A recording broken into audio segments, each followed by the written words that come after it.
Hey everybody, so the Splinterlands team took a week off just about so they could get together and talk about some things, work out the workflow, and we had an amazing AMA yesterday. So if you didn't watch the 2 hour AMA, it had a lot of great parts and it also is super cool to talk about in this video. So let's get into this and have a lot of fun. Now, you all know I give away 1,000 DEC to anyone that post on the Hive post. That will be a pinned comment and in the description, hopefully, as long as I remember to do both those things. And if you go over there, you leave your name and a little comment about the video, you get on my wheel. So let's spin that wheel first, and then we'll get into doing a few other fun things in my account and then talking about the AMA and some of the really cool updates they had. I'll try to do it pretty quick, but there's a lot I want to get to. And the winner is The Pockets. That's a pretty good name.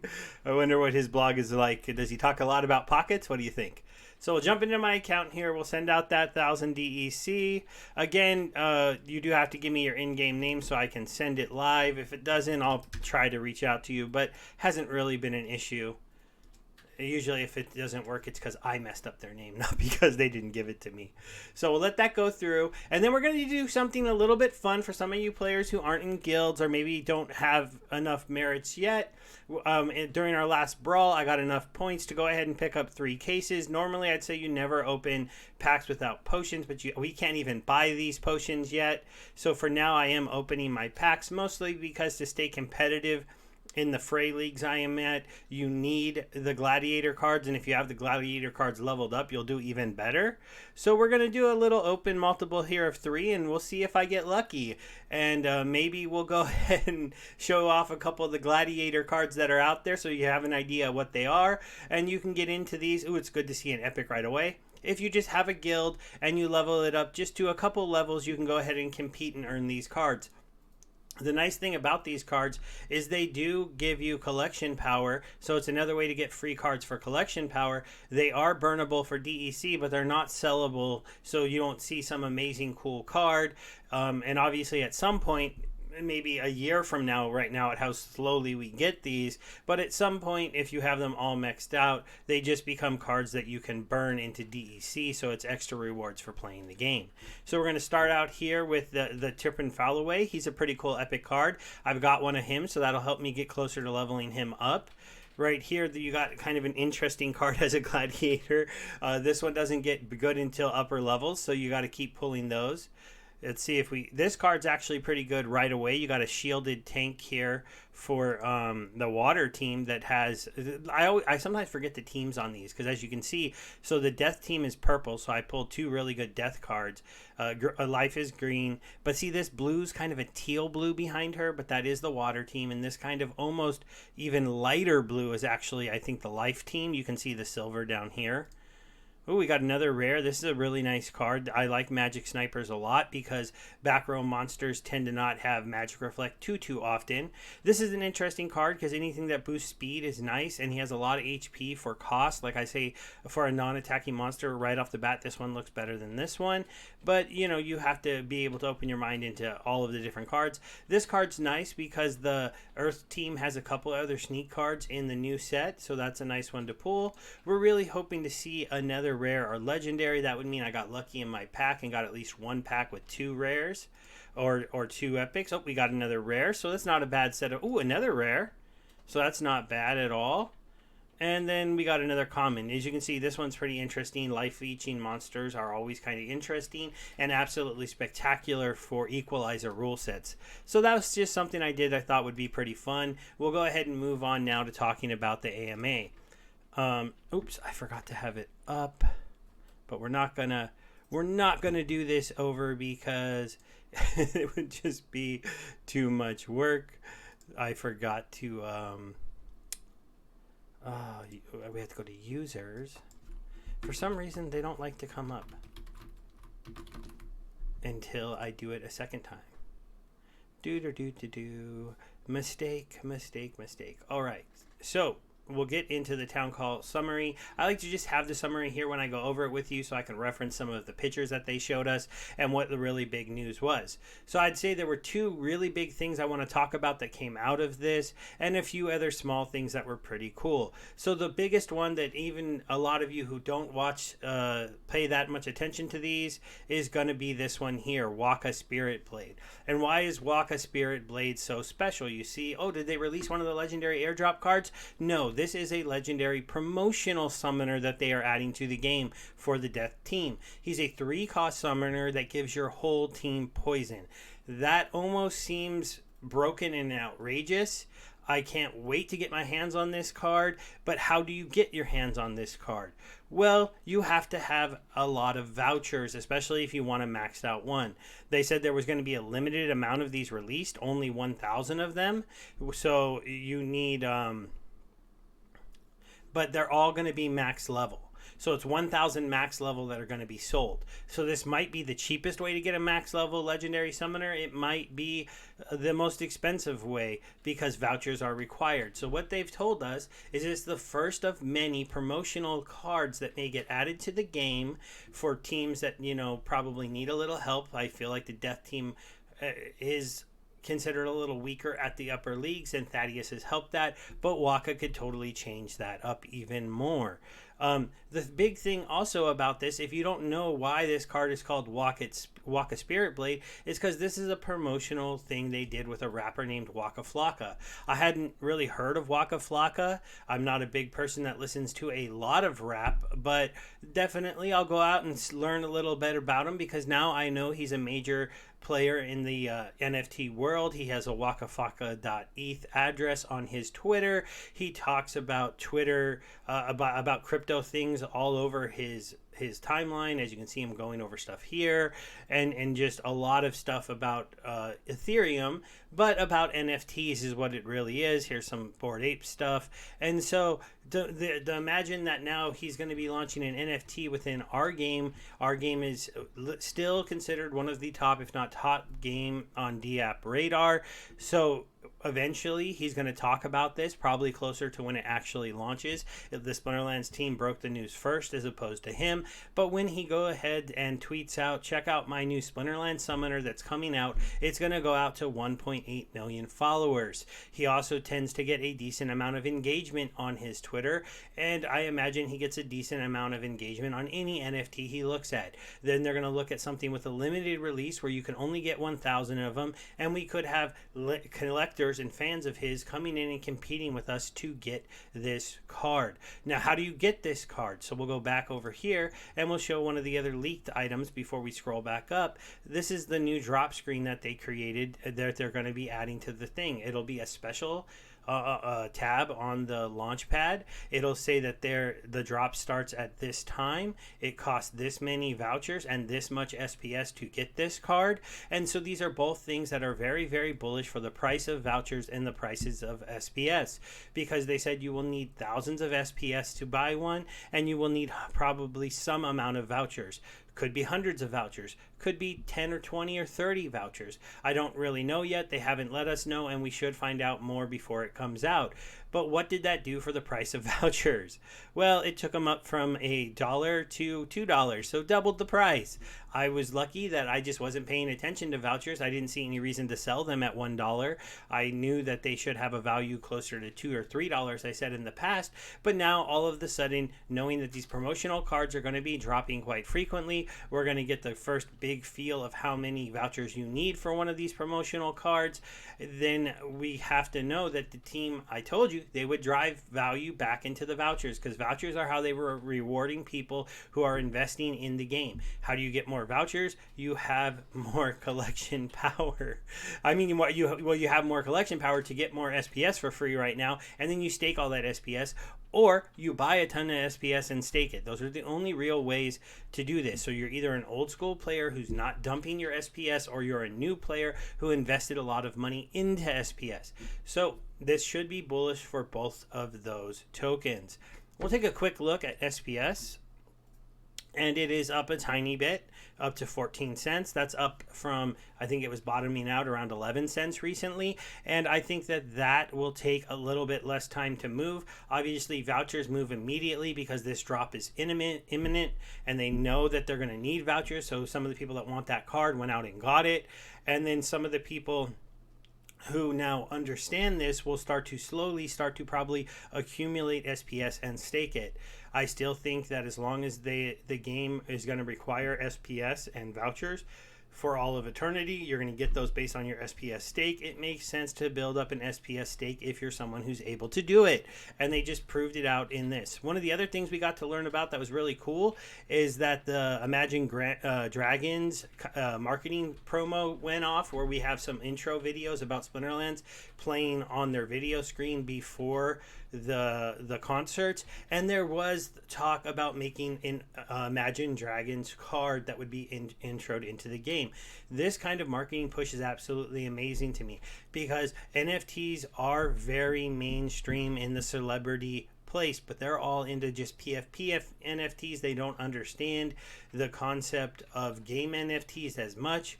Now we talk about promotional special monsters and summoners for the Splinterlands game that the players will want, but there'll be a whole outside influence of people who try to get them. And then when they get that first card, they're going to see this option, oh, I can rent this card out. And so now I own an Imagine Dragons limited edition NFT that I'm renting out and earning income from. And all of a sudden that NFT could be paying for the next time I want to go see Imagine Dragons in concert, and they'll still own it and be able to display it in their wallet, but they will have it rented out on the market, earning them residual money.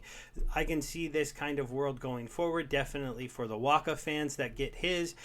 Who knows what they're going to end up wanting to do with that card.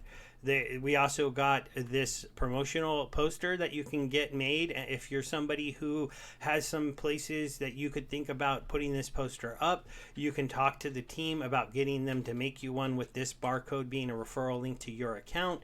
You probably will have to talk to them about some of the places you want to put them. I know they talked about this back in the past, that if you run like a comic book store or you frequent a comic book store, and you could get this poster up inside that comic book store, or if you are just somebody who has a store and loves Splinterlands and you want to post it in yours, that's really who they're looking for. Other than that, though, if you wanted to try to get these out there in certain places, we could find out. We have our first plushies coming. These are kind of funny. I don't know how popular they're going to be. I could pick up a couple Bizen kitties for my daughters. That would be kind of funny. A Yoden Zaku plushie almost seems cruel to me, both of these, because I imagine both these cards are in the nightmares of so many of the new players of the game, because every time you see them, they beat you. Now, what kind of other things do we have going on? So I'll briefly talk about tournaments, just because we don't really know much about what's going to change on those. We do know that there are no tournaments by the Splinterlands teams right now, because they were trying to figure out a way to make them better, because they weren't seeing enough engagement in them. And I know one of the problems that I told them about, because I placed the 600, I'm one of these 600 people that took the 30 minutes to do the full survey, and one of my complaints about tournaments is it's just too hard to win anything in them. They're really dominated by the same like 10 to 15 people who are just really, really good. They have cards that you don't have. This even happens to me because I don't have the beta legendary summoners, and so eventually I just lose to them in some matches when I had no chance to beat them. Nothing in my deck could have fought those cards. And while I don't face that as much as some of you, I do understand that feeling of just like, gosh, I lost a match, I didn't get into the high rankings of the tournament, and there was really no way I could win that match. So I told them that the rewards need to be a little bit more spread out, even maybe randomized. I don't feel that the team should just be rewarding the best players, because the best players are already making a lot of money playing this game. They already have amazing accounts. Some of them are streamers, some of them are big bloggers. They don't need to be winning the most money from every single tournament. I like the ideas of like randomized payouts where sure the top guy might get $100, but also two random guys somewhere in the placings of the tournament get $100 too, and the top 8 they get enough to cover their money back in. This is all just example on prizes. I don't know what they would be, but I would really like to see just participation in tournaments be rewarded sometimes, and that way people would be more engaged to play, because I know a lot of people will not even take their time in those, or don't even seriously play them, or don't pay attention to them because they just know that they're not going to win, that there's going to be some player there like me with 2 million power, or some player that's even got more than me that has 4 million power that's going to be there, and they're going to have way better cards. And even if we both play great strategies, I might just win because my cards are just better than yours and I have ones that you don't have. And that's why I really think the reward payout has to be really, really changed. Sure, you can have special tournaments like this Bulldog one where it's for the best people and it's at diamond level and it's for a big prize. Those are absolutely fine, but your weekly all the time tournaments I feel like should be more for the community and not so much just for the top players who have the best cards. Let them win these giant special tournaments, maybe hold a special tournament every week sponsored by Splinterlands, but change the other ones so that more of the community gets a piece of the pie. And it is the main thing I wanted to talk about, though, even though that was a pretty big one, is the one down here. They talked about quest and season rewards chests changing, and Matt finally gave us some clarity on one of the ideas that they're having. He absolutely understands that right now in the bronze level, even at the higher bronze and at silver, the questing is not fun. You have to grind out a quest. It might be kind of hard for you to do. You flip open one chest or two chests, you get a potion and one DEC, and you go, why am I even playing this game? Hopefully most of you can look past that. You can understand that if you build your account, you blog about your account, you really embrace this community, there are other ways to get rewards, and eventually you'll make your way up to the higher leagues. Well, soon that might change. Soon you might finish your quest in bronze 3 and open 10 chests, and when you're in silver you might open 15, and when you're in gold you might open 20 or 30, and when you're in diamond maybe you'll open even more. But what they're going to change is what can be in the chest. So maybe, yeah, a lot of those 10 chests only have 2 DECs, and you're only pulling commons and rares most of the time, and not very many epics and legendaries when you're in bronze, because they finally started to do for the first time different percentage drop chances for an item depending on what league you're on in. They started this and introduced it with packs. So you can't get packs in bronze, so maybe you can't get legendary cards in bronze. And then once you're in the first silver, you can get packs, and maybe then you can get legendaries, but it's very, very rare. And then as you level up, you're more likely to get packs and legendaries and epics. This would be something that would reward players at the top a little bit more when it comes to the cards they get, but I think even players at the bottom would see a dramatic increase in their rewards, because if you're opening 10 chests, you're probably going to get 2 to 3 cards every single day. And that makes a lot of sense to me, because when you look at the print runs of the new rewards cards, there's a lot of them, so they can start giving these out a little bit quicker, I feel like, and I know they understand that. I also think that they're planning to totally change around the way the season ending leaderboard works and have that not have that many rewards, because they don't really want to reward big players for playing in bronze. They don't really want to reward big players for playing in silver. They want those big players up in champion and gold and diamond, depending on their actual power and strength. That way those areas have enough players to be competitive. I can tell you, the other day I was playing and I was ranked 55th. I'm not the 55th highest power in the deck, but I was 55th hanging out in Champion 3, and there's only 55 of us up there. And, you know, there's still a few days left in the season, but I would like to see more than 55 people up there and not see people with 3 to 4 million power dominating silver, dominating bronze, dominating gold, just because they can hit that leaderboard position and bring home that big chunk of DEC. I think that's going to change, and I think it's going to be a better thing for the game, because I'm really tired of playing like the same 10 people who are online at the same time of me who are in champion because they're good. I want some of the players who are bad. That's just a little pet peeve, but it's something that's going on. So they did say that that was coming. The other thing that they said is coming is the actual rewards shop where we can buy things with vouchers. So this goes again to, do you have vouchers? Do you have enough vouchers? Are you getting enough vouchers, or should you be really, really looking to get your hands on more vouchers while they're cheap? Because at $2, they're still pretty cheap. This represents getting you a free pack if you were to be buying a big purchase of packs. And it also now represents your ticket into getting a Waka Flocka card. It also represents your chance to go into the special shop where maybe the quest potion or something like it could return. That gives you even more chests. You could be able to get special potions so that your rewards cards have higher chances to turn gold or to turn legendary. These are all things they've hinted at, all things they've kind of joked about at, and I really think that some of this stuff is going to be coming to the game. As you can see, I am sitting down here in Champion 3. I know I've been live streaming a little bit, and this is usually where I get stuck. It's like I said, the leaderboard gets thin up here. I didn't have a good day, so I'm probably lower now.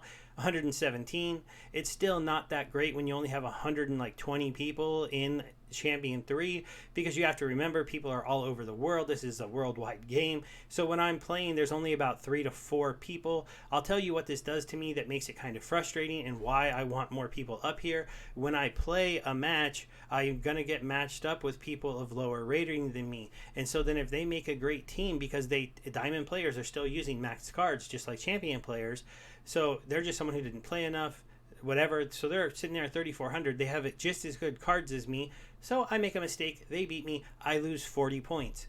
I play my next match. I get matched up again to somebody lower than me, and I only get 10 points for winning. And then I play somebody again with a lower rating, but maxed out cards. I get 10 points for winning.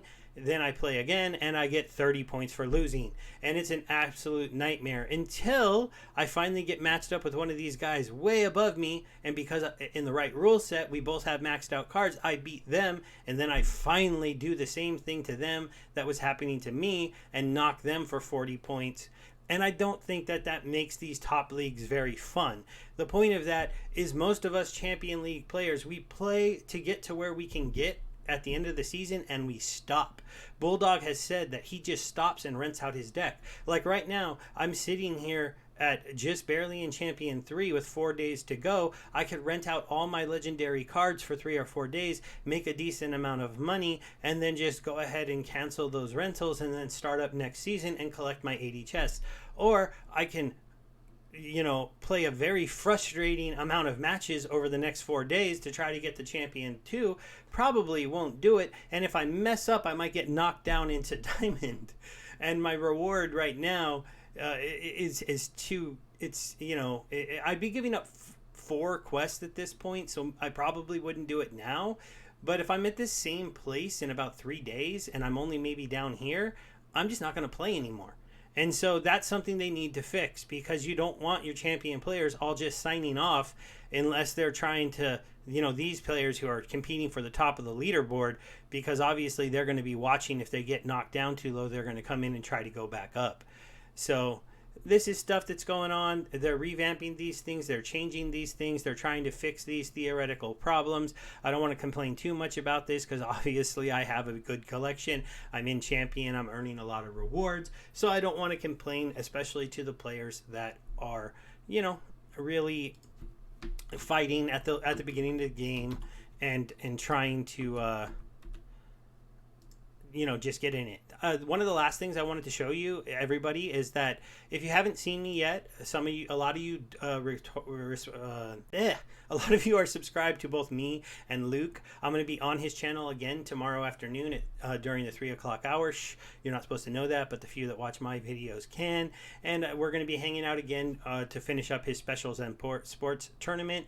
And, I'm a big fan of his because he's doing a lot of things that I can't do as a player who is actually in the beginning of the game. He is grinding all the time in bronze and silver, and he's talking a lot about bronze and silver decks. So if you want to follow somebody who's talking a lot about those things, make sure you check out his channel. Thank you to all my new subscribers, and I will talk to you all later. Bye.